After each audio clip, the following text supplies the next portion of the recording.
안녕하세요. 들려주는 책 바림소리입니다. 오늘은 특별히 책 본문에 있는 글을 낭독하며 시작해 보겠습니다. 소외되는 것에 불안해하지 않고 한유한 시간을 즐기다 보면 깊이 숨어 있던 내면의 자신이 벅찬 응답을 한다. 문을 걸어 잠그고 방으로 들어간 아이들이 다시 그 문을 열고 나올 때 여물어 있는 것처럼 홀로 오지를 탐험한 사람들이 큰 깨달음을 들고 오는 것처럼 말이다. 소외되는 것에 불안해하지 않고 한가롭고도 평온한 시간을 보내다 보면 어느새 나의 내면이 나에게 말을 건넨다. 이처럼 여러분들의 오늘은 혹은 그 어떤 순간이라도 불안함이란 없는 단지 한가로움과 평온함이 스며들기를 바랍니다. 그럼 이번에 소개할 책과 저자를 소개해 보겠습니다. 작품은 이주희 작가의 에세이인 모든 순간의 공간들입니다. 올해 11월에 독자를 찾아온 모든 순간의 공간들은 청림 출판을 통해 출간이 되었습니다. 저자인 이주희 작가는 54년 동안 세상을 경험했고 그중 18년간을 공부했고 또 21년간 직장 생활을 했다고 합니다. 경영학도로 대학생과 대학원생의 시간을 보낸 뒤 취직한 회사에서 홍보와 인사를 담당했다고 했습니다. 현재에는 일하고 살아오며 느꼈던 소소한 깨달음들을 모두 모아 글과 강연으로 세상에 전하고 있다고 합니다. 이 책에서 중점적으로 다루고 있는 것들 중 한 가지는 우리가 일상에서 아주 흔하게 접할 수 있는 공간을 들 수 있습니다.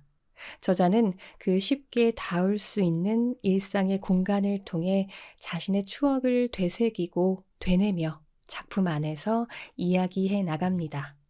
또 작가는 말합니다. 그런 우리가 일상에서 마주하는 장소에서의 추억과 경험, 그리고 그 장소에서 만난 사람들과의 관계, 그들과 장소를 통해 나 자신의 삶이 갖는 의미를 되새기고 그렇게 나는, 우리는 다시 세상을 향해 힘차게 나아가자는 그런 다짐을 담았다고 말이죠.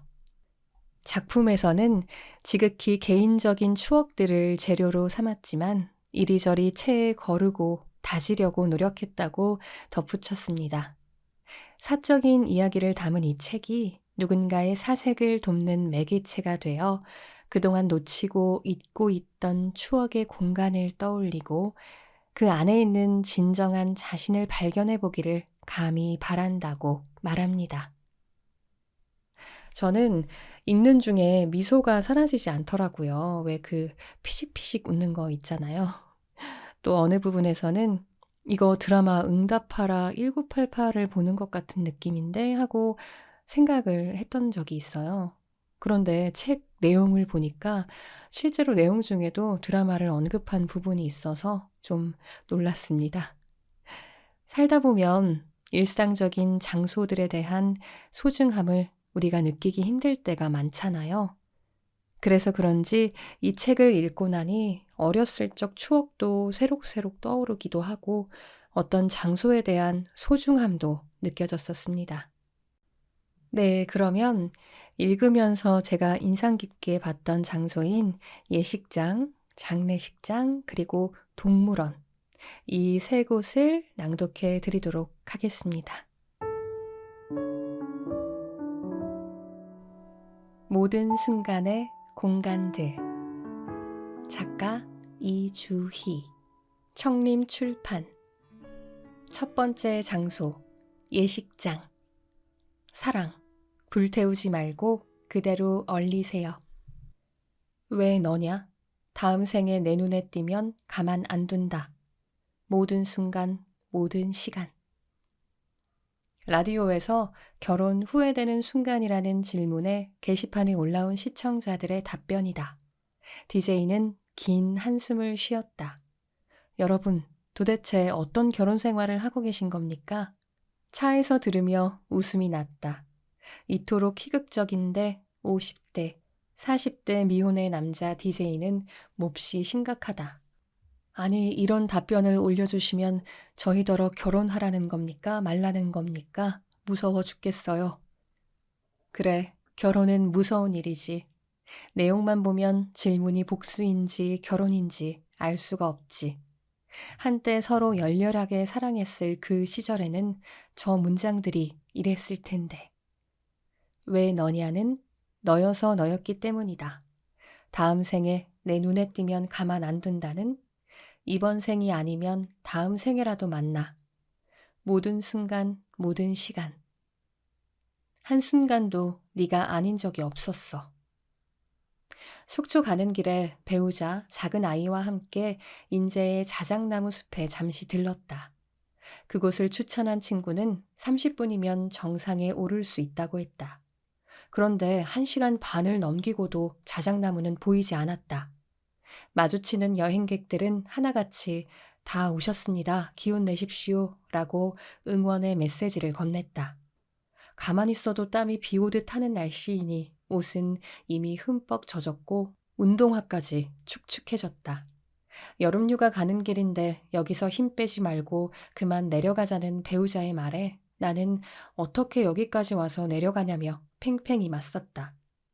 친구는 결혼 25주년 은혼식을 기념해 지리산을 다녀왔는데 고작 해발 884m를 오르면서 몇 번의 실랑이를 하는 건지 다음 생에 내 눈에 띄면 가만두지 않는다는 말이 귀에 웅웅거렸다. 역시 결혼의 현재는 공포다. 불쑥 눈치만 살피던 작은 아이가 중재에 나섰다. 지금부터 첫 번째로 마주치는 사람에게 물어서 다 왔습니다 라고 하면 내려가고 다른 대답이 나오면 끝까지 가보기로. 얼마나 더 가야 해요? 조금만 힘내시면 곧 모든 걸 보상받으실 겁니다. 허허허. 중년의 여행객은 알듯 말듯 답했고 그래서 우리는 조금 더 올라가는 편을 택했다. 그리고 곧이어 숲의 정상을 맞이했다. 정상은 놀라웠다. 새 하얀 껍질의 옷을 입은 훤칠한 자작나무들이 빼곡히 숲을 감싸고 있었다. 배곡같이 하얀 피부의 여자 같기도 하고 키 큰 남자들이 쭉 서 있는 것 같기도 했다. 화재로 활활 타고 남은 하얀 재를 뒤집어 쓰고 있는 것처럼 보이기도 했다. 고요하고 평온했다. 바람은 어느 한 곳을 편애해 머물지 않고 나무 사이로 자유롭게 흘렀다. 넘치는 보상에 중간에 하산했으면 어쩔 뻔했을지 안도의 숨을 내쉬며 가슴을 쓸어내렸다. 코로나의 긴 터널을 통과할 즈음 결혼식에 초대받았다. 팬데믹과 절차 간소화로 대개 모바일 청첩장으로 가름하는데 혼주인 옛 회사 상사는 식사를 대접하며 종이 청첩장을 전했다. 30여 년 전 아빠 회사 야유회에 따라왔던 모습이 선한데 그 아이가 벌써 결혼이라니. 시간이 번지점프를 한 건가? 예식장은 신랑 신부의 친구와 회사 동료들로 활기가 넘쳤다. 우리 무리는 그 중간쯤에 앉아 여유롭게 결혼식을 관망했다. 20대에는 친구 결혼 준비를 도와주거나 뒤풀이에 참석하느라 바빴고 30대에는 참석하지 못한 동료와 친구를 대신해 축의금을 전달하느라 바빴다. 40대에는 늦둥이 아이를 돌보느라 결혼식에 참석하지 못해 마음이 불편했는데 요즘은 맡은 역할도 딱히 없고 시간도 여유로워 한 발자국 멀리서 결혼식을 즐긴다. 나의 사정은 그러한데 요즘 예식장은 그렇지 않았다. 분위기나 진행 방식은 예전보다 노련해졌지만 지하철에 사람들을 우겨 넣는 것처럼 결혼을 찍어냈다. 예식 사이 간격이 불과 30분인 경우도 있었는데 몇 분 늦게 도착해 예식을 보다가 다른 이의 결혼식인 것을 알고 어찌나 당황했는지. 혼주의 초대로 참석하는 결혼식이 대부분이니 신랑 신부의 얼굴은 낯설고 이미 입장에 등을 돌리고 앉은 혼주를 알아보기는 쉽지 않다. 함께 앉은 옛 동료가 예식장이 혼잡해진 이유를 알려주었다. 서울 25개 자치구 중 6개 자치구에 예식장이 없다는 것이다. 그래서 남아있는 예식장에 몰리고 코로나로 미룬 예식까지 한꺼번에 치르느라 그렇다고 했다. 비혼, 저출산의 위험을 알리는 기사와 달리 결혼하는 청년들이 증가하는 긍정적인 신호로 생각했는데 그런 사정이 있을 줄이야. 결혼식은 차분히 진행되었다. 신랑의 아버지가 주례로 나섰는데 아이와의 추억, 결혼의 의미, 삶의 자세 등 직접 쓴 말들이 현실감 있게 마음에 닿았다. 기쁠 때나 슬플 때나 함께하기로 서약했던 선배, 동료, 그리고 후배마저 어느덧 혼주가 되는 나이가 되었으니 아무 생각 없이 참석하던 결혼식이 달리 보인다. 뒤에서 지켜만 보던 제사의 과정을 제대로 익혀야겠다고 느끼던 어느 날의 마음과 같으려나? 자식으로서 부모의 다음 과정을, 부모로서 자식의 다음 과정을 눈여겨볼 시기가 된 것이리라. 말이 나온 김에 그동안 결혼식을 지켜보며 가졌던 의문이 있다. 신랑과 신부의 어머니는 화촉을 밝히고 신부 아버지는 신부와 함께 입장하지만 신랑 아버지의 역할이 없는 것이 이상했다. 같은 부모인데 무슨 역할이 있어야 하지 않나? 처음부터 홀로 앉아있으면 외롭겠다. 등등. 결혼식이야말로 오랜 관습과 규범의 결정체이니 그 절차와 법도를 바꾸기 쉽지 않겠지만 신랑 아버지도 신랑과 함께 입장하거나 아버지들이 화촉을 밝히고 어머니들이 신랑 신부와 함께 입장하고 합동 주례로 나서면 재밌을 것 같다는 상상을 하기도 했다. 그런 결혼식 봤어. 양가 부모님이 같이 입장해서 화촉을 점화한 후 신랑 신부가 동시 입장하더라. 나중에 전부 나와서 춤도 추고. 친구는 엄숙한 결혼식이 모두가 즐기는 축제로 바뀌고 있다고 말해 주었다. 난 신랑 아버지가 신랑과 같이 입장하는 결혼식 봤어. 마음이 찡하더라. 그렇지만 부모의 참여는 최소한이 좋다고 생각해. 양친 부모가 모두 생존하는 것도 아니고. 다른 친구의 말도 맞다. 우리 조카야말로 규범과 관습에 제대로 싸움을 걸었지. 조카가 친구가 운영하는 사진 스튜디오에서 결혼했는데 하객들 모두 서 있고 깔끔한 정장 입고 결혼 서약만 하고 끝내더라. 오빠랑 그렇게 싸우더니 조카가 승리했지. 친구의 오빠와 오빠의 사돈은 그동안 참여했던 경조사의 회수를 세마며 끝까지 반대했지만 젊은 조카 부부가 승리하며 축의금, 주례, 축가 없이 최소의 하객이 지켜보는 가운데 식이 휘리릭 끝났다는 것이다. 조카 부부가 전세로 들어간 집주인을 결혼식에 초대했는데 집주인이 젊은 부부의 기특한 모습에 결혼식 현장에서 통 크게 전세금을 깎아주어 분위기가 아주 좋았다고 했다. 어쩌면 예식장의 예식 시간이 짧았던 건 샘빠른 예식장의 장사 속 때문만은 아닐지도 모르겠다. 불필요한 격식과 과정을 과감히 생략한 독립적인 청년들의 반짝이는 선택일지도.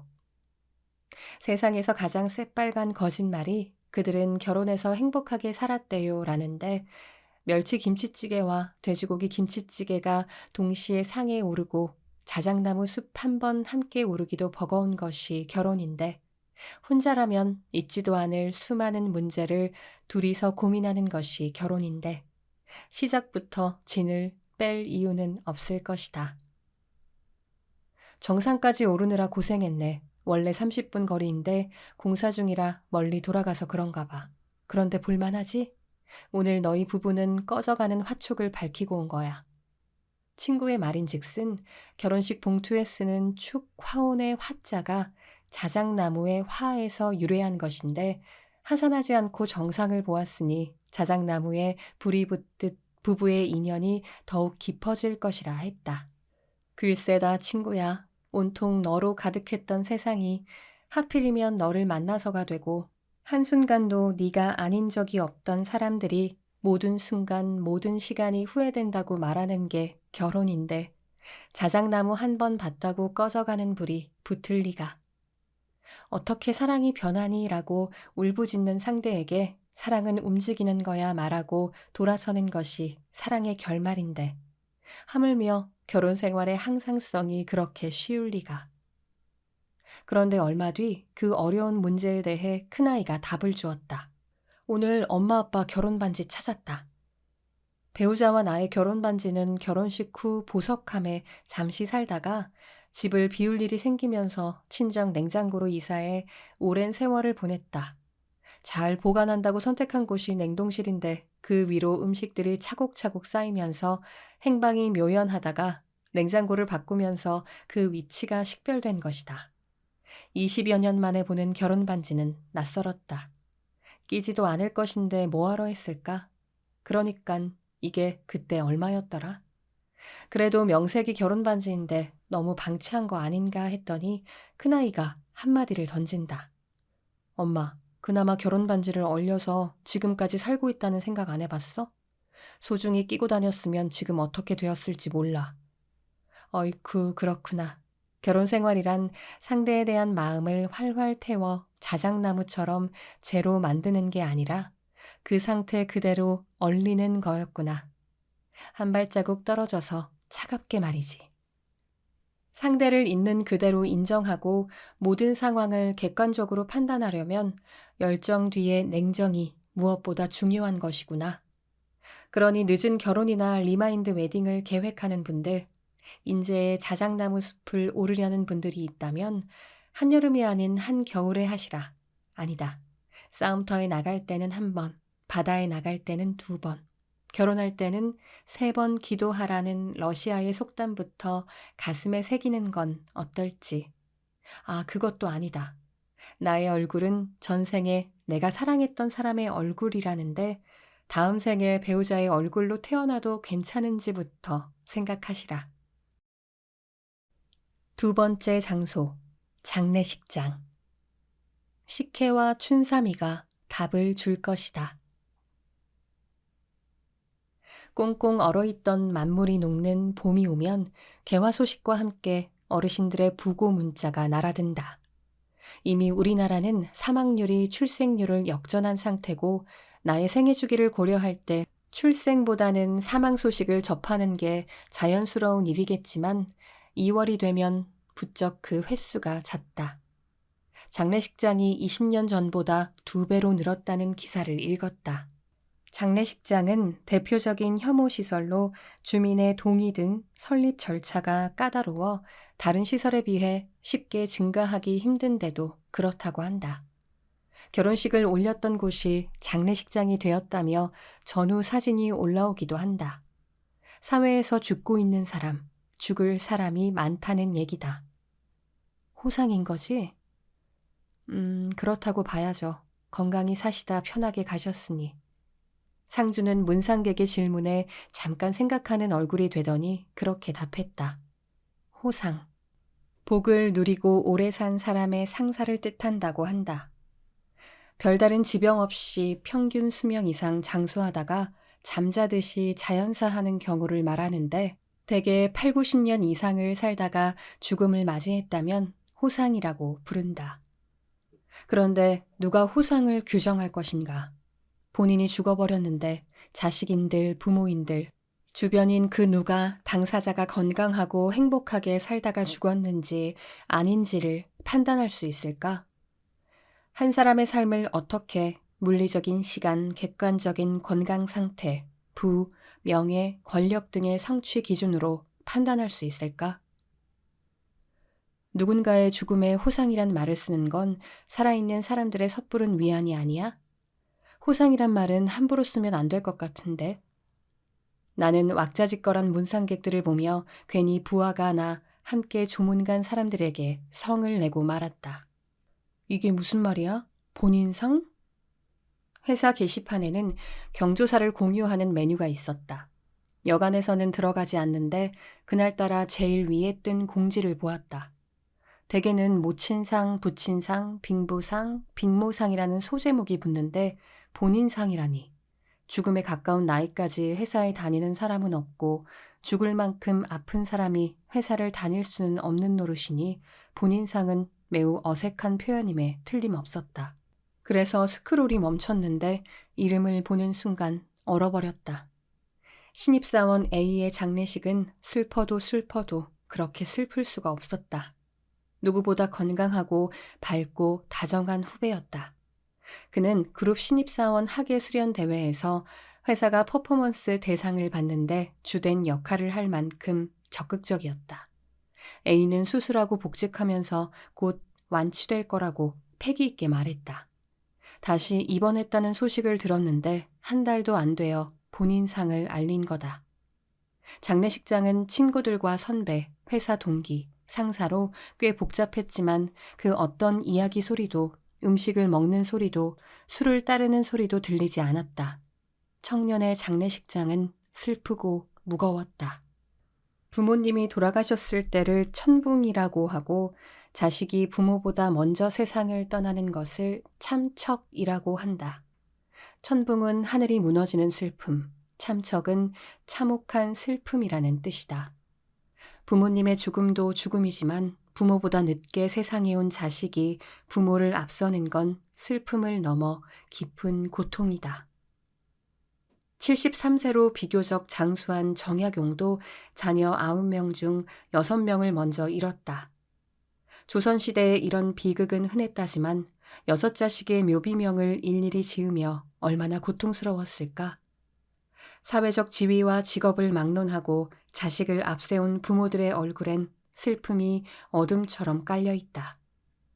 눈으로 확인할 수 있는 죽음도 그러할진데 사고로 부모와 자식을 잃고 그 시신을 찾지 못해 장례조차 치를 수 없었던 혹은 온전하지 못한 시신으로 장례를 치러야 했던 사람들의 심정은 어떠할까?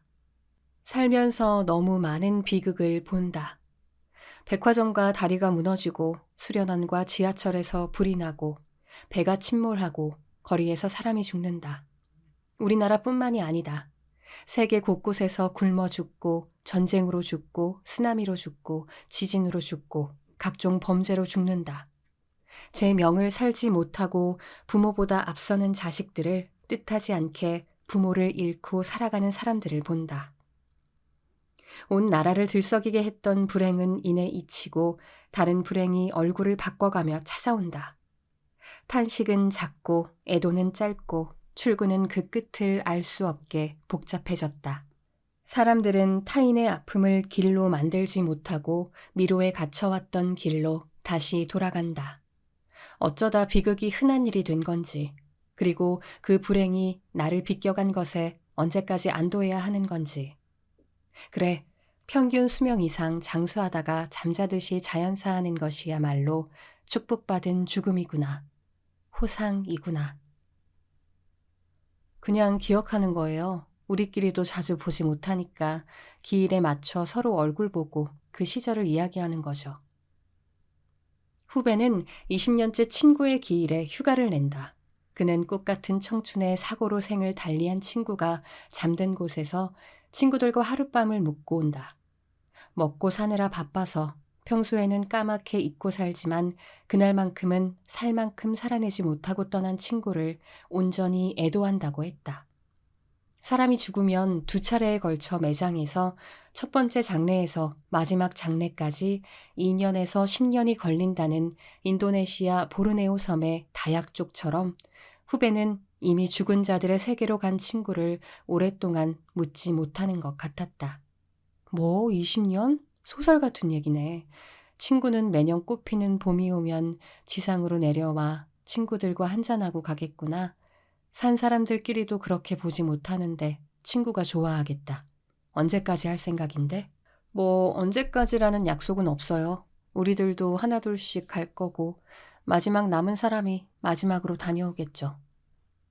사는 건 누구나 죽음과 가까워지는 일이지만 예고 없이 속도를 높여 떠난 이에게는 야속한 마음마저 든다. 같은 부서에서 근무했던 동료 B의 갑작스러운 비보에도 그랬다. 지난 명절에 안부를 나누고 함께 차를 마시고 다음에 만남을 기약했는데 한동안 멍했다. 이게 무슨 일인가 싶어 말이 나오지 않았다. 장례식장에는 옛 직장 동료들 모두 어리둥절한 얼굴로 앉아 있었다.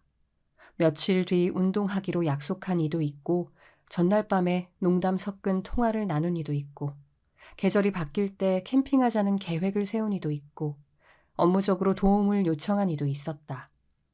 천붕의 슬픔을 사귀는 아이들, 준비도 없이 배우자를 잃은 배우자를 보고 오니 마음이 어지러운데 발인 날의 SNS는 눈치도 없이 망자의 생일을 축하하라는 메시지를 보내왔다.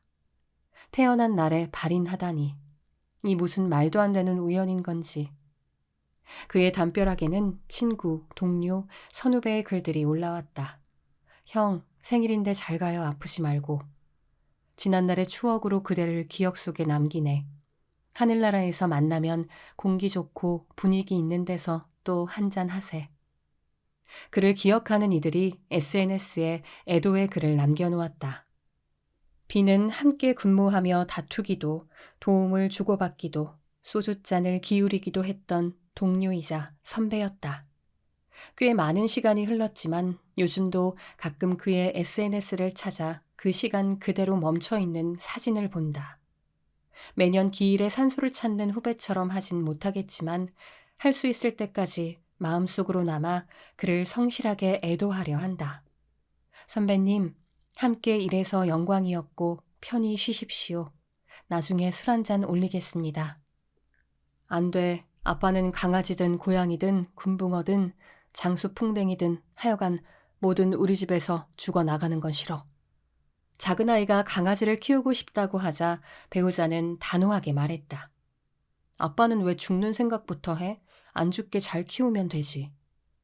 아이는 키우기도 전에 죽음부터 생각하는 아빠가 이상했을지도 모른다. 아직은 죽음의 무게를 모르는 탓이리라. 큰 아이가 키우던 금붕어가 느닷없이 죽었을 때 아파트의 한적한 곳에 고이 묻어주었지만 남아있는 금붕어 먹이를 보며 양육 환경에 무슨 잘못이 있었나 자책했던 기억이 있다. 장수풍뎅이가 죽은 후에도 남아있는 젤리를 한동안 버릴 수 없었다. 아이에게는 동물 털 알레르기도 있고 좀 더 커서 한 생명을 충분히 책임질 수 있을 때 다시 생각해보자는 말로 시간을 벌었다. 아이는 쉽게 잊었고 시간은 흘렀다. 코코가 하늘나라로 갔어. 안락사시키고 싶지 않아서 집에 데리고 있었는데 마지막 날 너무 아파해서 미안했어. 친구는 반려견 코코의 죽음에 한동안 힘들어했다. 유기견이었고 어떤 사정이 있었는지 집에선 볼일을 보지 못하고 밖에서만 볼일을 해결하느라 하루에도 서너 번 산책을 시키며 함께 많은 시간을 보냈다고 했다. 반려묘 춘삼이가 친구의 곁을 지켰지만 코코를 쉬이 잊지 못했다. 우리나라 인구 4분의 1이 반려동물을 양육하고 있다고 한다. 반려동물이 가족의 영역에 들어온 지 오래다. 문제는 동물들은 사람만큼 오래 살지 못한다는 거다. 개는 평균 10년에서 13년, 고양이는 12년에서 18년 정도를 산다. 반려동물이 무지개 다리를 건너고 사람이 일상을 회복하는 데 걸리는 시간은 평균 732.2일.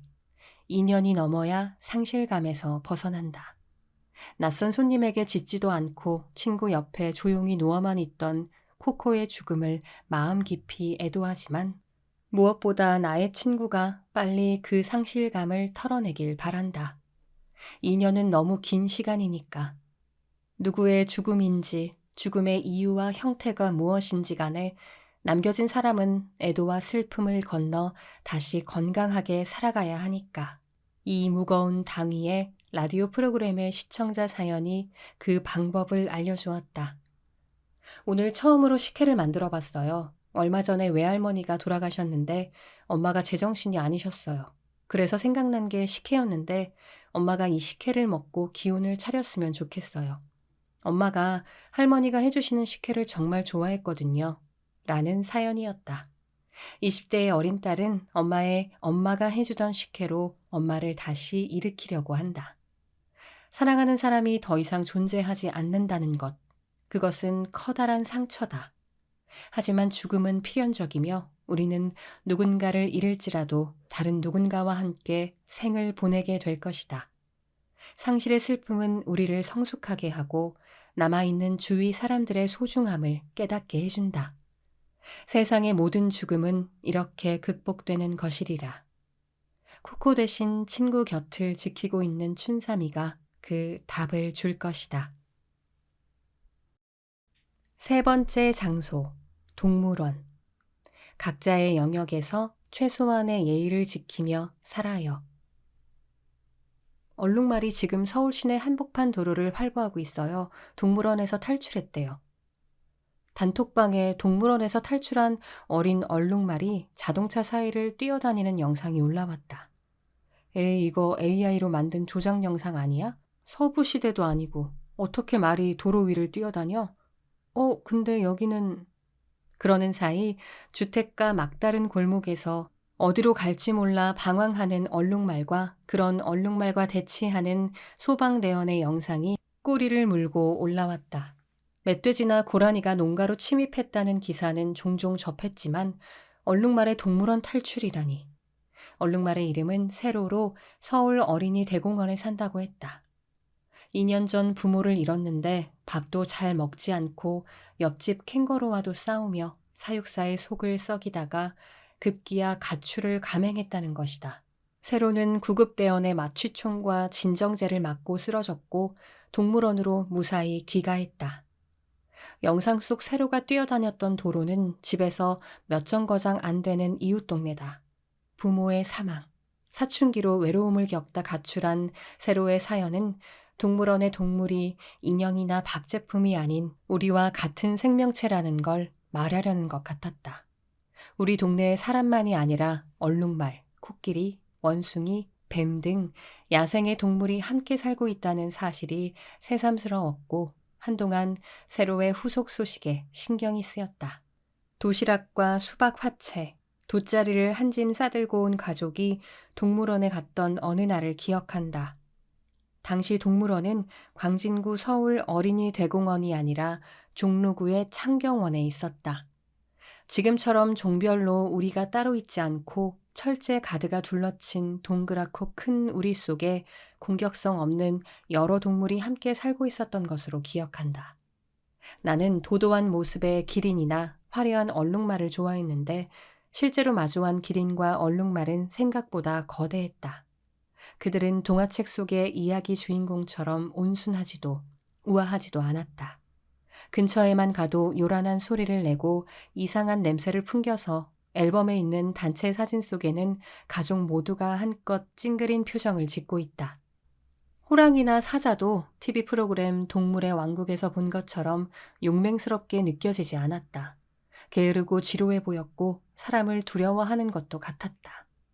생각보다 얌전한 모습에 우리 형제 자매는 실망했다. 라이온킹, 잠만 자지 말고 여기 좀 봐. 큰 아이는 축 늘어져 있는 사자를 향해 자기를 보라고 소리쳤다. 우리 집 아이들은 동물원에 가면 어릴 때 나와 달리 사자, 하이에나, 제규어, 표범 등 공격성이 강한 맹수와 덩치가 큰 동물에 열광했다. 성질 급한 아이가 코끼리의 배설 순간을 포착하기 위해 한참을 기다리는 것도 마다치 않았고 그 덩어리가 쿵 하고 떨어지면 세상 떠나갈 듯 환호했다. 아이들이 물개나 바다코끼리, 아나콘다를 보면 혼을 뺏긴 것처럼 가까이 다가가는 바람에 놀라서 잽싸게 잡아 세우느라 애를 먹기도 했다. 사자, 호랑이, 코끼리, 펭귄, 여우, 곰, 공룡 등을 만화 캐릭터로 먼저 만난 아이들은 야생의 동물을 옆집의 반려동물 대하듯 했다. 밀림의 포식자가 아니라 뽀로로나 푸, 라이온킹을 실물로 영접한 듯 사인이라도 받을 태세였다. 하지만 맹수들은 얌전을 넘어 야근과 회의를 반복하다 지쳐 쓰러진 회사원이 되어 있었다. 아이들에게 살아있는 동물을 보여주고 싶어 안달이 난 나만 강화유리에 붙은 설명서를 도돌이표 노래처럼 읽어댈 뿐 라이온킹을 애타게 부르던 큰아이는 사자의 무반응에 실망하고 슬퍼했다. 세로의 탈출에 내내 마음이 쓰였던 건 용맹, 모험, 야생을 잃어버렸다고 생각한 동물이 사실 저는 살아있는 동물이에요 라고 답을 했기 때문이다. 자연에서 잡아와 가두어 전시하고 교육이라는 이름으로 소비해온 미안함에 야생성을 잃어버리자 쳇, 네가 사자라고? 라고 적반하장으로 나오는 나의 뻔뻔함에 펄펄 끓는 물을 부은 것이다. 세로는 태어나 한 번도 초원을 달려본 적 없다는데 동물원에서 나고 자랐다는데 왜 나는 세로의 탈출이 반갑고 응원의 마음까지 드는 것일까?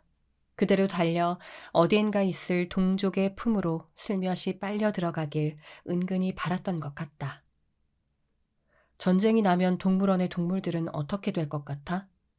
군 입대를 앞둔 큰아이가 서울 어린이대공원 앞을 지나며 물었다. 글쎄다. 전쟁이 났는데 동물한테 신경 쓸 정신이 있을까? 전쟁이 시작되면 동물원에 있는 맹수들은 정부 총살이래. 사람을 해칠 수도 있으니까. 정말? 아, 그렇겠네. 맹수들은 적군이나 아군을 구분하지 못하고 그 야생성을 드러낼 테니 모두에게 위협적인 존재가 될 테지.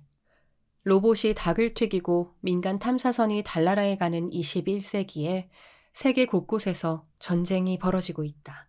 시리아, 예멘, 리비아에서는 내전이 계속되고 있고 러시아와 우크라이나, 이스라엘과 팔레스타인도 장기전을 각오한 것 같다. 전쟁 중인 나라의 길거리에는 주인 없는 유기동물들이 넘쳐나고 포탄에 맞아 죽거나 굶주린 동물끼리 서로를 잡아먹는다고 한다. 과거 우리나라에도 동물에 대한 슬픈 역사가 있다. 1945년 7월, 일본은 패전의 기운이 들이우자 창경원 사육사들에게 동물들의 먹이에 독약을 타라는 지시를 내렸다. 표범, 사자, 호랑이, 코끼리, 악어 등이 그렇게 독살되었는데 고통에 찬 동물들의 울부짖는 소리가 밤새 창경원 일대에 메아리 쳤다고 한다. 독이 들어간 먹이를 먹은 후 괴로워 나뒹구는 사자를 참아 볼 수 없어 창으로 찔러 죽이고 독이 든 사료를 먹지 않으려 했던 코끼리는 굶겨 죽였는데 재주를 부리면 먹이를 줄까 싶어 사육사가 지나갈 때마다 쇠약한 몸으로 재주를 부렸다는 이야기가 있다. 이쯤에서 의문이 생긴다. 우리는 왜, 언제부터 자연에 사는 동물을 잡아와 인간의 세계에 가둔 걸까? 가축화한 동물도 제대로 키우지 않고 유기하고 전쟁이 나고 기근이 생기면 동물의 고통 따위 염두에 두지도 않으면서 굳이 왜 인간의 영역으로 잡아온 것인지. 호기심에 이리저리 찾아보니 유럽의 왕과 귀족들이 자신의 권위를 보여주고 즐기기 위해 해외의 동물들을 모아 사육한 것이 그 기원이라고 한다. 세계에서 가장 오래된 오스트리아 빈의 쉔부른 동물원은 1752년 황제였던 프란츠 1세가 자신의 부인이자 합스부르크 왕가의 군주 마리아 테레지아를 위해 설립한 황실 동물원이었고, 마리아 테레지아는 낙타와 얼룩말, 코끼리 등을 바라보며 아침 식사를 했다고 한다. 이후 황실 동물원은 일반 시민에게 개방되었다. 시민들은 동물원을 귀족의 과시, 지배, 이기심에 의해 동물들의 자유가 침탈된 공간이라고 여기지 않았다. 귀족과 다를 것 없이 우리도 마음대로 동물을 볼 수 있다가 되었고, 시간이 갈수록 동물원은 공공민영동물원, 체험식, 이동식 동물원 등으로 다양화되며 오히려 더 많은 종과 수의 동물을 잡아 가두게 되었다. 동물원은 동물을 인간처럼 보이게 하는 동시에 인간을 동물처럼 보이게 한다고 말한 알랭드 보통의 말이 좀 억지스럽다고 생각했는데 틀린 말도 아니었다. 오랜만에 친구들과 서울 어린이 대공원으로 향했다. 도심에서 가을 단풍을 만끽하려던 것인데 나들이 객들에 휩쓸려 의도치 않게 동물원으로 발길이 닿았다. 여전히 동물원은 아이에게 화면 속 동물의 실제 모습을 보여주려는 젊은 부모와 그런 동물에게 서슴없이 다가가려는 천진한 어린이들로 가득했다. 오랜만에 만난 사자, 하이에나, 표범은 회사원이 아니라 힘들게 병마와 싸우는 환자가 되어 있었다. 야생성이 남아는 있을까 의심스러울 정도였다. 한때 세로처럼 반항도 하고 탈출도 꿈꾸었을 텐데 지금은 빠삐용의 탈옥 모험 같은 건 꿈꾸지도 않는 체념의 삶을 살고 있는 동물들이 처연해 보이기까지 했다. 걷는 것조차 힘들어하는 코끼리를 보며 친구가 말했다. 참 우리는 교육이라는 글자가 붙으면 지나치게 관대해져. 아니, 무서워지지. 유리벽 저 멀리에 있는 동물을 스치듯 보는 것이 어떤 교육적 효과가 있는 거냐, 대체? 친구의 말처럼 어렸던 나도 나의 아들도 모두 동물원에서 동물을 봤지만 그들의 감각, 용맹, 야생성을 관찰하고 탐구했다기보다는 한번 봤다가 전부였고 힘없고 나른한 동물의 모습에 실망하고 그들의 무반응에 슬퍼했었다. 초원을 뛰노는 건강한 동물을 포획해 감금 전시하는 것보다 어떠한 이유로 죽음에 이른 동물을 박제해 전시하는 게 교육적으로 더 의미 있지 않을까? 동물원은 희귀종 멸종동물, 다친 동물을 보호하는 최소한의 역할을 하면 좋겠고, 진짜인지 가짜인지 구분이 안 가는 딥페이크 기술은 정작 이런 데 활용해야 하는 것이 아니냐는 얘기를 친구들과 나눴던 것 같다. 이미 아이를 키운 부모의 이기심일지 좀 살아본 자의 경험적 훈수일지 잘 모르겠지만 이제 동물에 대한 인간의 과시, 지배, 이기심을 거두어 드릴 때가 되었다. 우리도 볼 수 있다가 아니라 우리는 그러지 말자가 되어야 한다. 지구는 소리와 냄새, 진동, 자기장 등 수많은 자극으로 가득하고 식물 동물들은 우리가 알지 못하는 그들만의 감각과 법칙으로 상호 협력하며 살아가고 있을 것이다. 지진, 쓰나미 같은 자연재해의 미세한 자극을 먼저 감지하는 동물들을 보면서 우리 사람을 구할 마지막 전사는 기계나 로봇이 아니라 한때 이 땅의 주인으로 군림했던 식물과 동물이 아닐까 생각한다. 지구의 중심, 대기의 복잡한 신호들과 은밀하게 연결되어 있는 그들의 야생적 감각이야말로 우리 사람이 보호하고 유지해야 할 마지막 대상일 것이다. 동물을 철제 가드에 가두는 것이 아니라 야생동물 보호구역 혹은 자연보호공원을 내걸고 최대한 서식지와 비슷한 환경을 조성하고 있는 선진국들을 보면 이미 변화는 시작된 것 같다. 그들이 태어난 곳에서 살다 그곳에서 죽는 자연의 법칙을 따르는 것이 동물을, 인간을, 지구를 살게 하는 것이겠다. 엄마, 나무 꼭대기에만 감들이 열려 있어요. 이웃과 찾은 남양주의 어느 카페 마당에는 감나무가 꽤 많았다. 마당에서 뛰놀던 아이의 말처럼 정말 제일 꼭대기에만 몇 개의 대봉감이 주르륵 남아 있었다. 배고픈 까치 손님의 밥을 남겨놓은 거야. 아래쪽에 열린 건 사람들이 먹고 위쪽은 새들 먹으라고 남겨두는 거지. 아이 엄마는 동물원에서 아이가 듣든 말든 강화유리에 붙은 설명서를 조급히 읽어주던 젊었던 나와 달리 아이의 눈높이로 내려와 차분히 말해주었다. 우리가 먼저 동물들을 위한 최소한의 배려를 한다면 동물들도 언젠가는 그 감각과 용맹함을 우리 지구를 위해 사용해주지 않을까? 네, 본문 일부 낭독해 드렸습니다. 책 일부만 소개해드려서 아쉬움이 남으신 분들은 책 전체를 읽어보시기를 추천드립니다. 내가 그때는 미처 알지 못했지만 지금은 새롭게 알거나 아니면 다가오고 있는 나의 인생 전환점에서 잊고 있던 또 다른 나를 찾는 이야기인 모든 순간의 공간들이었습니다. 네, 여기까지 함께 해주셔서 감사합니다. 참, 구독, 좋아요, 알림 설정은 콘텐츠 창작에 아주 큰 힘이 됩니다. 지금 바로 부탁드릴게요. 감사합니다.